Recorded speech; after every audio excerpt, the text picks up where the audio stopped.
Olá, pessoal, sejam todos muito bem-vindos. Vocês que vieram do canal Ricardo Felício Oficial ou Embaixada do Reino.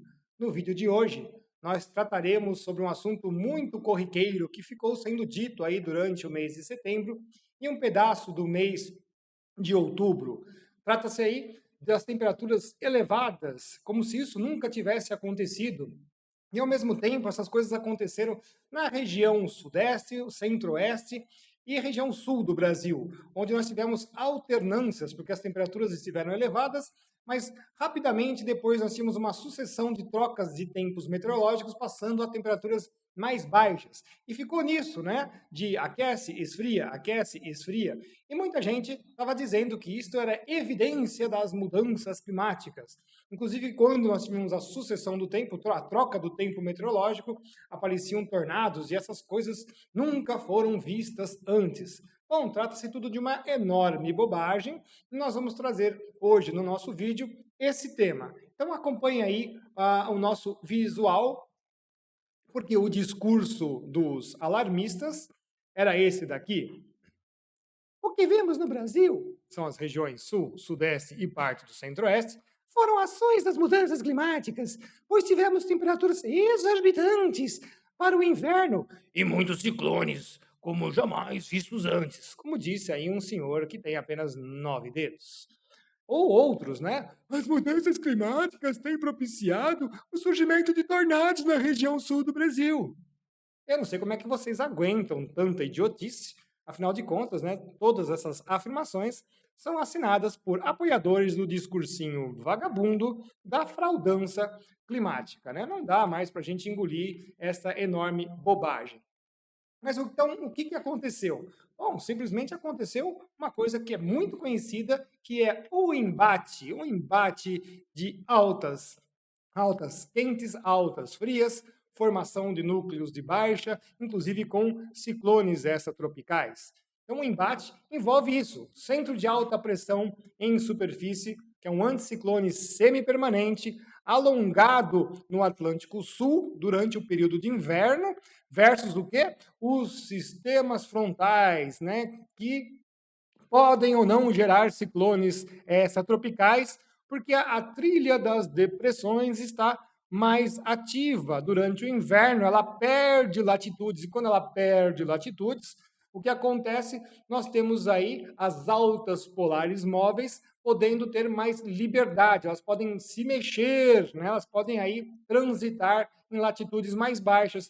E isso aí gera todo esse problema, vamos dizer assim, que são os confrontos dos sistemas. Então, o pessoal está falando assim, mas isso é mudança climática, isso daí a prova que temos mudança climática, porque nós tivemos um setembro muito quente, um inverno com temperaturas elevadas. Não, é simplesmente a presença mesmo dos anticiclones. Tá? Então, o anticiclone fica aí permanente um bom tempo, tá? Um bom tempo ele fica aí durante o inverno. Nós vamos mostrar que isso daí já é bastante conhecido, tá? Então, não tem nenhuma novidade quanto a isso. Então, sigamos aí mostrando o que ocorre de fato. Então, vamos lá. Durante, então, o inverno, certo? Durante o inverno, nós temos a atuação do anticiclone do Atlântico Sul. Olha lá, as características dele durante o inverno. Sua persistência e alongamento permite ocupar vastas áreas sobre o Brasil. É naturalmente bastante resistente. Então, ó, naturalmente ele já é resistente, formando situação de que nós chamamos de bloqueio atmosférico. Por quê? Porque ele tem uma condição mais barotrópica, então ele toma uma boa parte da estrutura da troposfera. Da troposfera, a primeira camada de baixo para cima, a baixa troposfera é totalmente dominada por ele e às vezes ele consegue, né, se estender um pouco mais. Então ele toma uma estrutura barotrópica muito intensa, né, muito resistente, e como é uma alta pressão, as outras altas que chegarem próximas, mais frias, elas têm que ser muito intensas para bater nessa quente, e os ciclones, que são baixas pressões, não vão conseguir vencer essa muralha, essa parede de ar quente que fica lá. Então, é uma situação de bloqueio atmosférico que já é bastante conhecida, tá? E também pode estender o seu tempo de atuação em situações de El Niño, que é o que nós estamos passando no exato momento. Durante o inverno, agora durante o inverno também, a trilha das depressões, então é o outro lado da moeda, né? A trilha das depressões se posiciona em latitudes mais baixas, como a gente tinha acabado de falar. Então, os centros de alta pressão fria e móveis, tá? São diferentes daquele anterior, que é um centro gigantesco de alta pressão, semipermanente, mais estável. Esses aqui são móveis.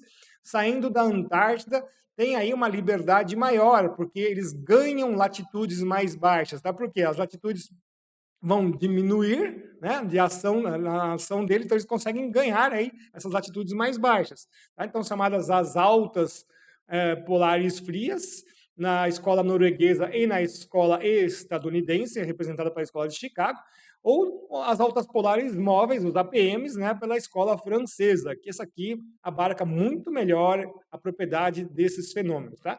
O embate com o setor quente das latitudes mais baixas, porque ele está ganhando latitudes, né? Perdão, está perdendo latitudes, né? Está chegando em latitudes mais baixas. Situação de frente fria na escola norueguesa, na escola estadunidense, ou canal depressionário na escola francesa, canal depressionário na escola francesa.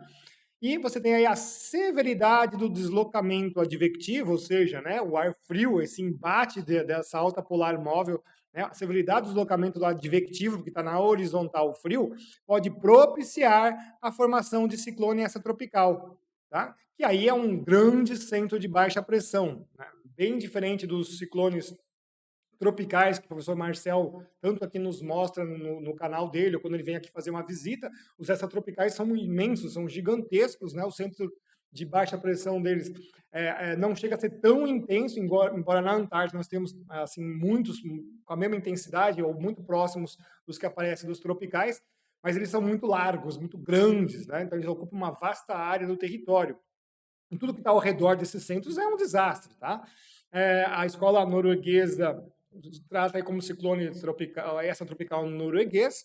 A escola francesa não trabalha muito com isso, mas aí a gente trabalhou para quem vai fazer depois o curso das bases epistemológicas contra a fraude, científicas e epistemológicas contra a fraude da mudança climática, vai ver lá, a gente fala um pouco da nossa teoria das esteiras de turbulência, tá? Mas aí você tem, então, duas coisas atuando, que é a alta pressão quente, que toma vasta área do território brasileiro, e o canal das trilhas das depressões, que também perde latitudes, então ele vai avançar aí sobre o território brasileiro, bem ao sul, né? Mas tem uma atuação, tem um reflexo em cima disso, pega bem o cone da América do Sul bastante, e você tem então esse embate. Nós vamos mostrar isso, né, com figuras, estudando o caso do mês de setembro, que ele foi bastante didático, tá? É um dos mais interessantes para a gente poder ensinar as pessoas como as coisas acontecem.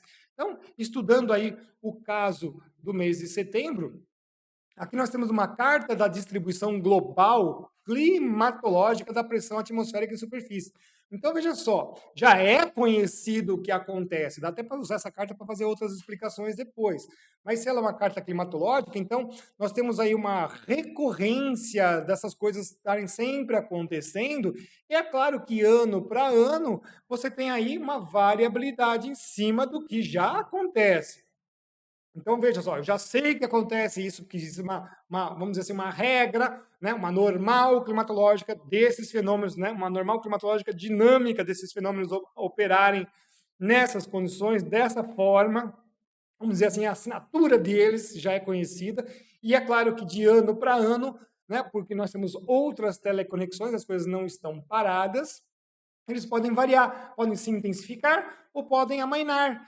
Tá? E isso faz parte do estudo da climatologia. Não tem absolutamente nada a ver com mudança climática, não tem absolutamente nada a ver com CO2, efeito estufa, nada. Isso é uma calhordice enorme, não tem nada a ver com isso.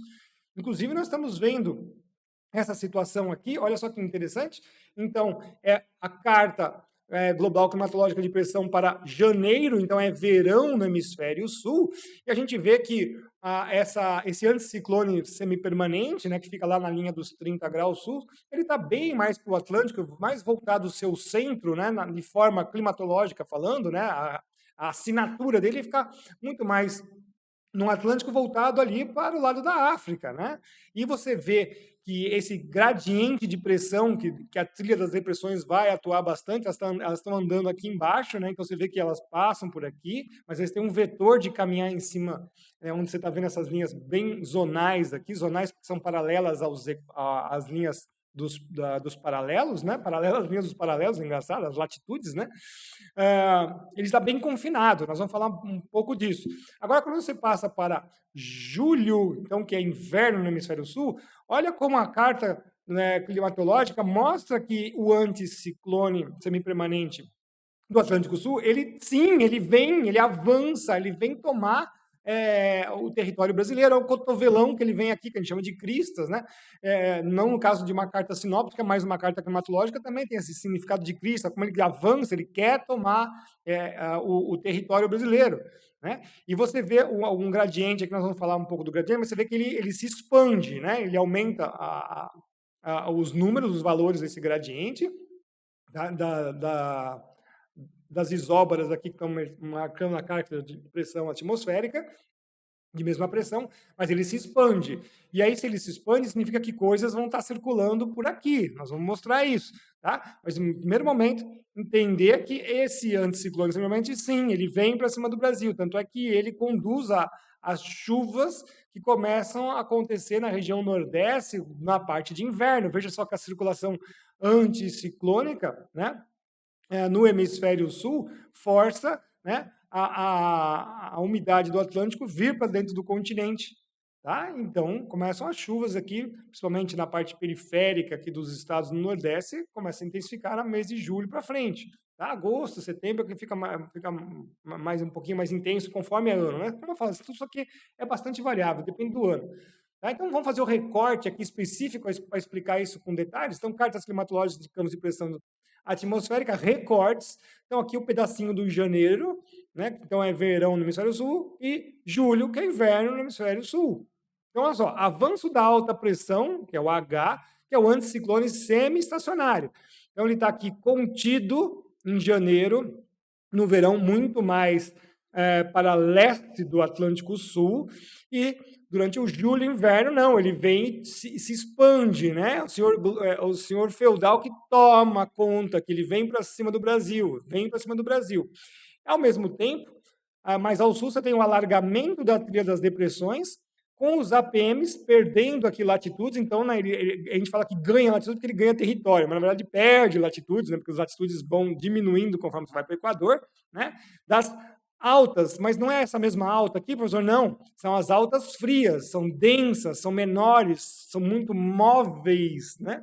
Então, elas vão gerar as frentes frias e talvez ciclones extratropicais, que a gente chama de baixas aqui, tá? Então, veja só que está mais contido durante o verão, mais espaçado durante o inverno. Ah, mas, professor, os números são também maiores, porque aqui, mais ou menos nessa latitude, estava 1010, agora está 1018. Mas também você tem que perceber que as baixas pressões também perdem um pouquinho de latitudes aqui, né, perde um pouquinho mais, expande mais, e aqui, por que esses valores ficam um pouquinho mais elevados em pressão? Porque é a passagem destas altas aqui, ó. Elas também são altas pressões, só que a pressão fria é mais densa, mas ela não é tão elevada. Eu fiz um levantamento na Antártida de 10 anos das altas que passam por aqui, elas são bem menos elevadas. Então, elas estão passando por aqui, estão transitando, estão interferindo nos valores climatológicos, tá? E, ao mesmo tempo, quando maturam os ciclones, eles maturam com latitudes um pouco mais altas, né? Então, as altas polares passam em latitudes mais baixas, mas os ciclones extratropicais maturam em latitudes mais altas. Então, faz mais ou menos a coerência aqui. Ah, mas tem um centro de baixa aqui, é climatológico, né, pessoal? Então, é o que a gente chama de cemitério das baixas, ou cemitério dos grandes ciclones extratropicais que vêm do Pacífico. Acontece algo mais ou menos semelhante também aqui a nordeste do Mar de Weddell, na Antártida, né? Então, são os cemitérios das baixas. Aqui a oeste da Península Antártica é batata. 86% dos ciclones extratropicais que eu cadastrei em 5 anos de varredura caíam ali os ciclones extratropicais sinópticos, os gigantes acima de 1.000 quilômetros de extensão, caíam ali na região oeste da Península Antártica, tá? Então, ali no Mar de Bellingshausen, né? Eles caíam tudo ali, era o cemitério das Baixas. Então, está bem explicado aqui, a gente vê que amplia, né? Amplia esse alcance da trilha das depressões, os ciclones vão passar para cá. Ok, vamos sair do modelo e vamos ver como é o mundo real? Está aqui, né? Vamos ver imagens aqui de satélite canal infravermelho 4, perdão, do GOES 16, é o satélite geoestacionário ambiental, e você vê os ciclones passando. Então, aqui eu fiz aqui mais ou menos aonde a trilha de depressões fica no verão, aonde ela chega mais ou menos no inverno, tá? Nós estamos, então, saindo do inverno, em setembro, você vai ver que os ciclones estão passando, eles vão ficar passeando por todo esse setor, onde as latitudes são mais baixas, pegando até um pouquinho aí o sul do Brasil. Né?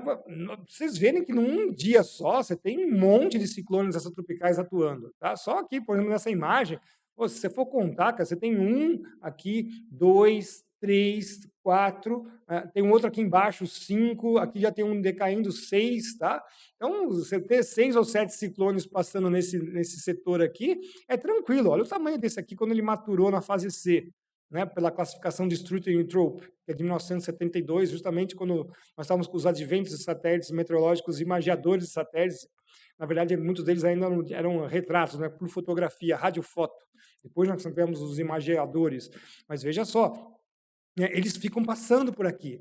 E essa região aqui do Prata, do Uruguai, você tem um contraste, às vezes, de temperatura do oceano com o continente, né, porque esquentou um pouco mais, e é um berço, né, um berço que a gente fala de perturbações de onda curta para maturar um vórtice. Tá? Então, isso pode acontecer, é muito natural. Então, veja só, aqui o dia 1º de setembro, vamos passar, né?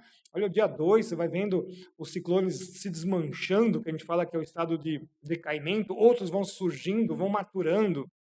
Aqui no dia 3, né? Mas você nota muito bem que tem um corredor atuando nessa marcação que nós estamos fazendo aí. Dia 5, tá? Dia 6, o outro chegando. Olha o tamanho desse daqui, já em decaimento, né? Ele veio aqui, ele se contorceu, quebrou todo por causa do relevo. O relevo foi importante aqui dos Andes, né? Ele dá uma segurada, ele pode gerar ondas e quebrar um ciclone e gerar outro, né? Então, veja só, ele é enorme. Isso aqui é um sujeito gigantesco, né? Que pega até um vasto pedaço do Pacífico. Né? A beleza dos ciclones extratropicais. E aqui já no dia 7, enfim, não, olha só o outro chegando aqui, né? Se desmantelando, mas olha o núcleo dele aqui. Na verdade, ele teve até mais de um aqui, né? Aqui no dia 8. Então, você tem aí vários ciclones operando, tá? Dentro dessa faixa. Vamos fazer aqui um retorno, dia 1, 2, 3, 4, 5, 6, 7 e 8, como exemplo, tá? Depois vejam agora a nossa animação. Eu paro o vídeo e ponho a animação aqui para vocês verem dessa sequência de imagens de satélite GOES. Então vejam só, pessoal, as imagens de satélite aqui nós estamos mostrando, né, no nosso estudo. Vejam como todo o Brasil fica escuro em algumas imagens de satélite, significa que ficou bem quente, tá? Muito, muito quente. Notem também ali o deserto do Atacama, também como fica bastante quente, então fica escuro, e isso aí vai ser sensibilizado pelo satélite, nós vamos ver isso aí lá para frente. Agora, o mais importante é que entre as linhas tracejadas, nós estamos vendo os ciclones extratropicais caminhando, ou seja, tem a alta polar móvel na retaguarda do sistema e também a formação de ciclone extratropical. E todos eles estão ali passando e fazendo um embate, né, um embate com aquele anticiclone semipermanente quente que fica sobre o Brasil. Então, ficou muito bem localizada, muito bem determinada a posição do embate dos anticiclones polares móveis, com as suas frentes frias e ciclones, e o anticiclone semipermanente quente.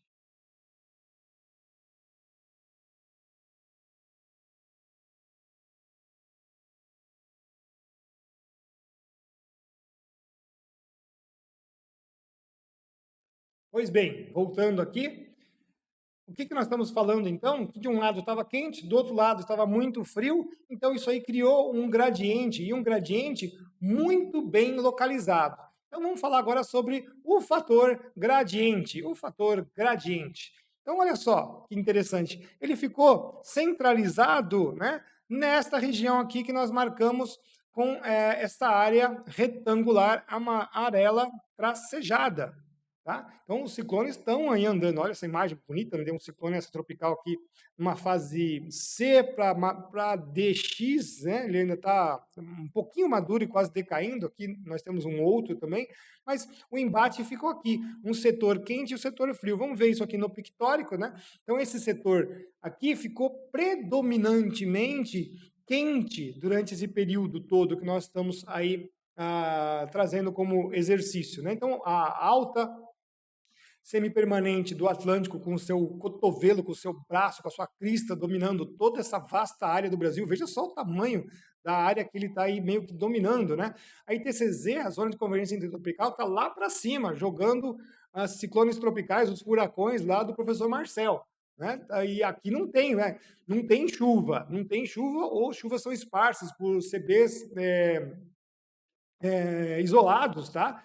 Então não tem chuva, não tem nada a ver com mudança climática, faz parte disso. A zona de convergência não vindo não favorece a entrada de umidade do Atlântico para cima dos estados do norte. Tá? E aí que você vê que floresta não faz chuva, né? Uma evidência máxima dessa, cadê a chuva agora, florestinha, que você não consegue fazer chuvinha? Né? Não faz, porque não faz, nunca fez. Então você tem aí o domínio desse setor quente e logo a seguir você vê um domínio do setor frio, passado pelos anticiclones polares móveis, né, que, no seu caso aqui, forma suas esteiras de turbulência, que é o meu modo de ver da minha livre docência, dos ciclones extratropicais. Então, formam essas baixas aqui como esteiras de turbulência das altas que estão passando velozmente.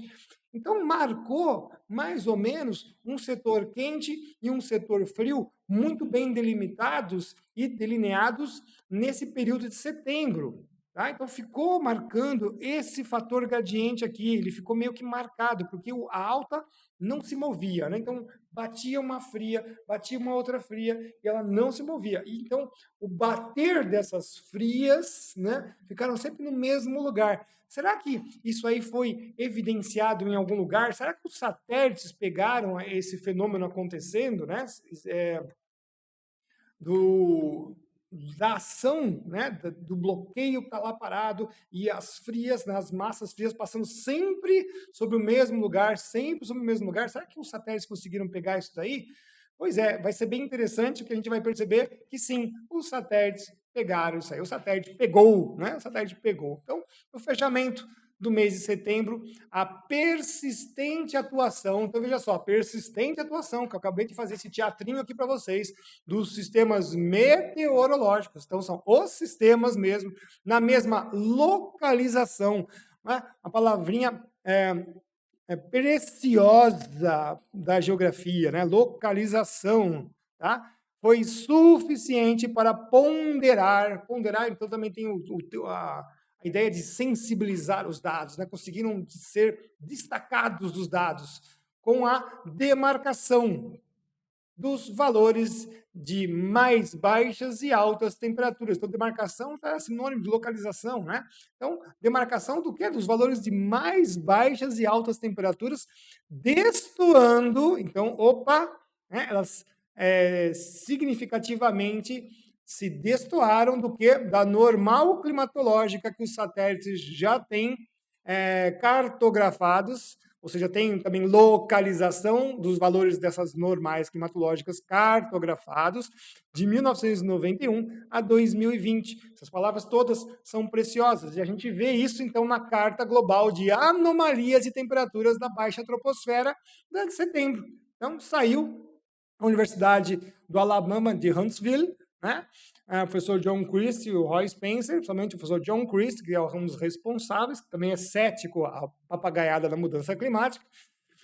Daí, resultado, né, setembro de 2023, da baixa troposfera, das anomalias. O que são essas anomalias? Bom, você tem, então, uma carta dessa daí, exatamente com os cálculos, né, do que são os valores específicos dentro da normal climatológica daquele grupo de anos que a gente falou lá, de 1991 até 2020.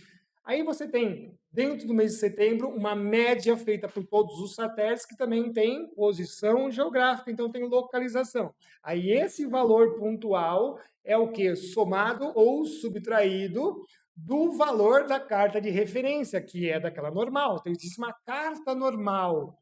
E aí você coloca o valor médio daquele mês e gera então uma carta diferenciada, uma carta de diferenças que podem ser positivas ou negativas. O que a gente fala que é uma diferença porque você está fazendo ali uma subtração gráfica entre os valores, tá? E aí você determina também se você quer subtração ou soma, você só vai ter que acertar aí a referência se é positivo ou negativo. Tanto faz, tá? Então a gente fala de uma diferenciação porque é uma subtração de cartas, tá? Chegou aí e apareceu. E apareceu o quê, pessoal? Olha lá. Opa, uma parte quente aqui e uma parte fria muito bem localizadas, e apareceu o gradiente entre elas. Pois é, pelos fenômenos terem estacionado e mantido aí o seu embate pela mesma posição por mais de 30 dias, inclusive provavelmente vai aparecer isso também na carta de outubro, ou pelo menos algo parecido, né? Os satélites pegaram. E não só pegaram, como pegaram outras coisas aqui, pessoal. Tá? Porque a gente mostrou na carta aqui, aqui também está mais aquecidinho. Olha só que interessante, aqui também tem uma coisa, parece que é semelhante a essa, não tem? E não tem essa daqui também que parece ser semelhante a essa aqui? Pois é, quando você chegar lá na aula 13 do nosso curso novo, você vai ver as respostas disso aqui. Né? Só estou adiantando, mas olha que interessante. Apareceu esse valor destoando positivo da normal, e esse aqui destoando negativo da normal. Então, porque os fenômenos ficaram no mesmo lugar, numa mesma localização, eles foram suficientemente intensos para destoarem das normais. Nós temos algumas conclusões interessantes disso daí. Vamos fazer um zoom com as coisas que a gente falou e com o resultado? Então, comparações do cômputo de medições de satélites e os casos dos sistemas observados. De setembro, peguei um caso aqui, esse aqui é o resumo, né? Essas figuras que a gente colocou aqui, esses pictóricos em cima da imagem de satélite, é um resumo do que aconteceu, né? Um negócio ficava parado quente e os frios batendo ali, pumba, batendo no mesmo lugar, batendo no mesmo lugar. E repetiu isso o mês inteiro, um pouquinho mais a leste, um pouquinho mais a oeste, mas não interessa, essa configuração do pictórico sobre a imagem de satélite mostra exatamente um resumo do que aconteceu. E será que o satélite, então, se sensibilizou com o negócio que observamos, então, da meteorologia sinóptica foi observado? Será, então, que a climatologia dinâmica conseguiu responder a isso? É o que vocês estão vendo agora na carta que sai aí de anomalias de temperatura globais de setembro. Tá? Então vamos lá explicar, só tive que mudar aqui a configuração por causa do desenho, né? Que aqui é mais tortinho, aqui é uma imagem mais chapada, mas o lugar do gradiente, que está aqui num retângulo tracejado amarelo, está mais ou menos aqui no retângulo tracejado vermelho no recorte da Carta Global de Anomalias. Tá?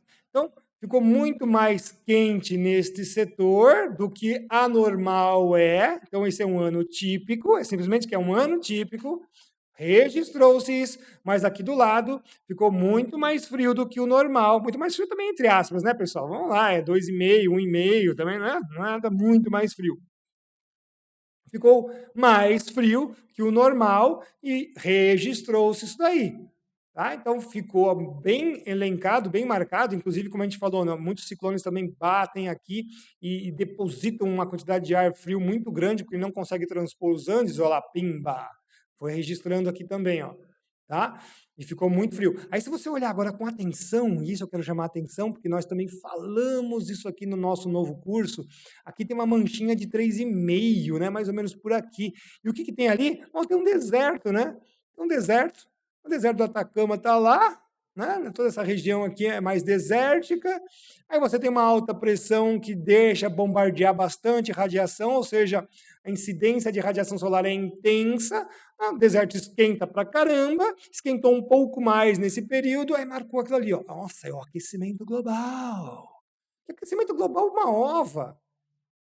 O aquecimento global é uma óbvio. Então, são fenômenos dos objetos geográficos respondendo ao que a atmosfera está passando naquele momento, o quadro meteorológico. Então, falando claramente, tecnicamente aqui, né, para o pessoal do meteorologia também não falar que ele está falando de qualquer jeito. Não, a gente fala de maneira técnica para os meteorologistas, mas também a gente fala de maneira mais simples para as pessoas entenderem. Então, você tem um deserto e está bombardeando de radiação, pumba, o ar fica quente e marca. É isso, ponto final. Até que é muito localizado. Então, o aquecimento global agora é seletivo. Vai todo o CO2 lá para cima do deserto para esquentar. Estupidez. Né? Estupidez. Em alguns lugares até estava mais frio, era deserto, mas era inverno, então a quantidade de radiação que chegava é pouca. Aí esfria, né? Esfria mais. Aí quando vem verão, esquenta mais. Aí depois você tira uma carta climatológica, quase dá na mesma. Ou se subia, porque tem um outro fenômeno acontecendo nos desertos.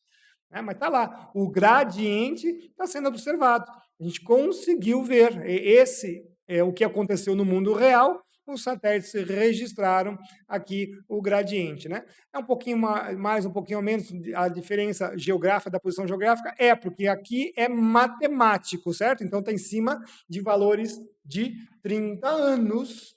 30 anos, então pode ter um pouquinho mais ali, ou aquele frio que chegou lá não foi o suficiente para, na hora de fazer a diferença, marcar ali. Né? Então, mas um fenômeno no todo, ele foi registrado. Isso que é importante. Se você fica lá milimetricamente vendo a posição geográfica, não sei o quê, não. Desculpa aí. No lado de cá é um evento de um mês. O outro lá é uma operação matemática de 30 anos e esse mês está sendo comparado com 30 anos.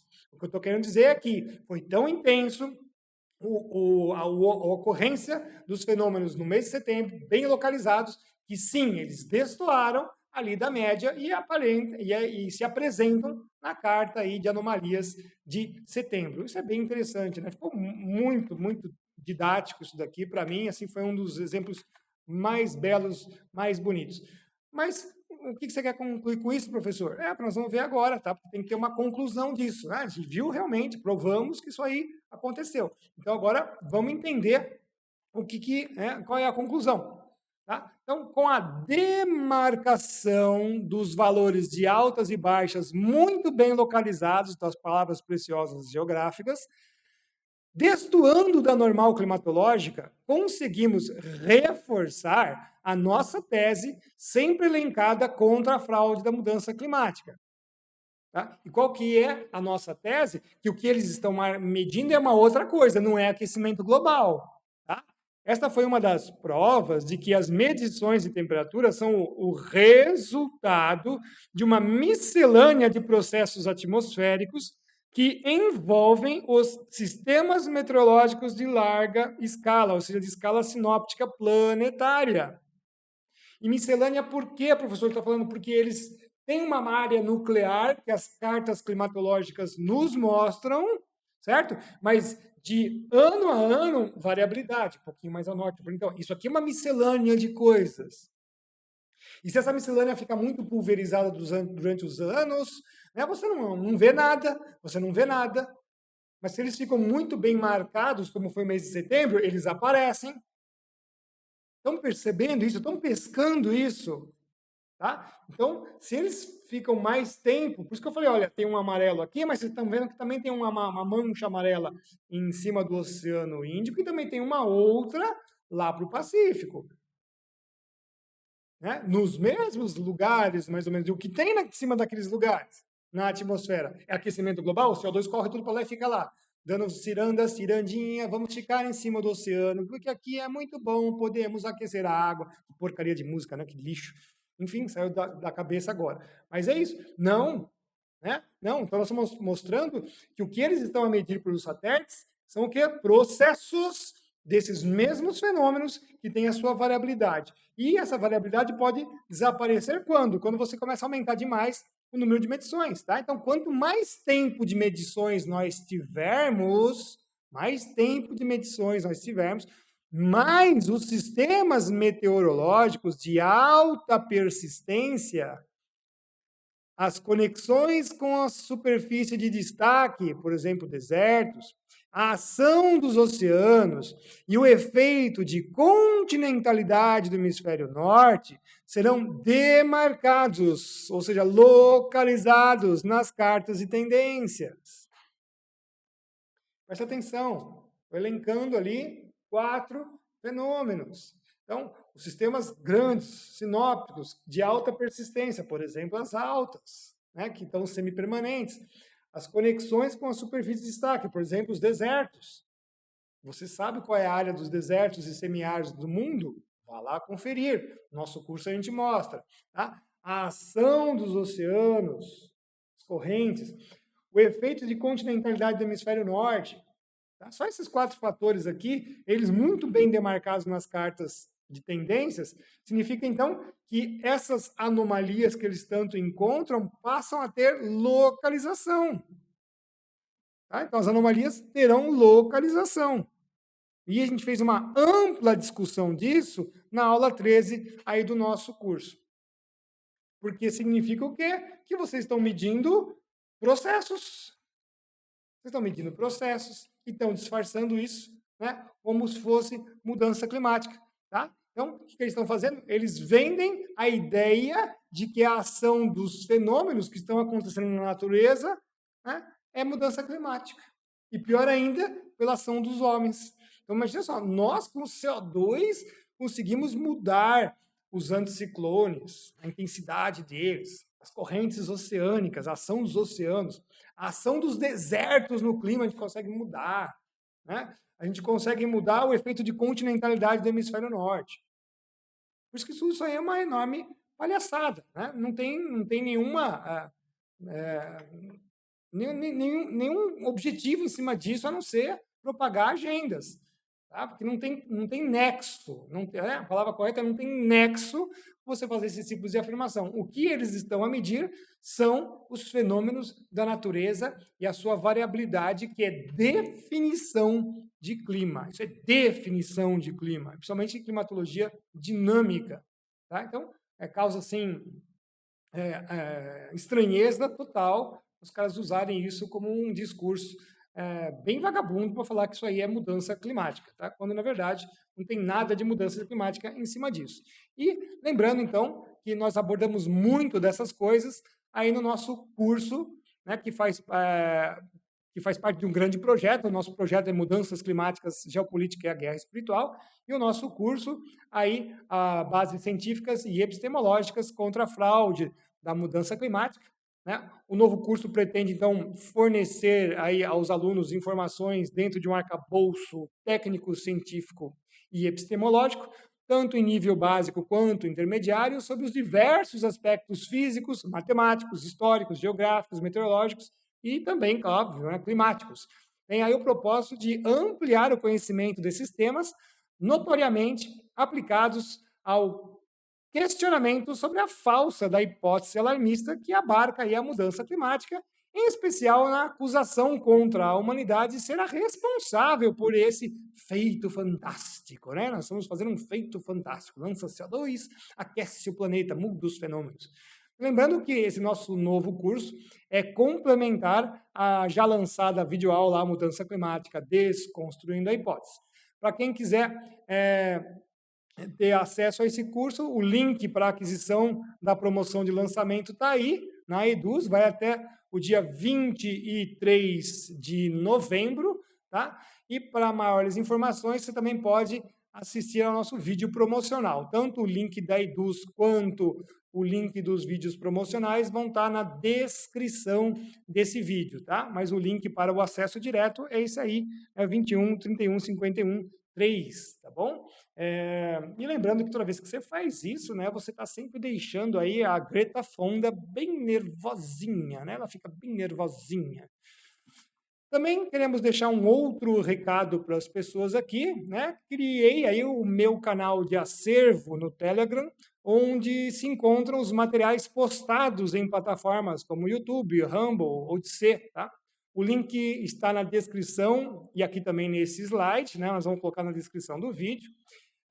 Quero só esclarecer que tem alguns canais com limitações parciais e totais. Por isso, estamos procurando alternativas e possibilidades de deixar todos os vídeos, entrevistas, lives, aulas, etc., tudo que a gente tem, concentrados num único lugar, para que aqueles que ali estiverem tenham acesso imediato, inclusive possam baixar e guardar para si, caso queiram também aí os vídeos, tá? Quiser publicar em outro lugar, fique à vontade.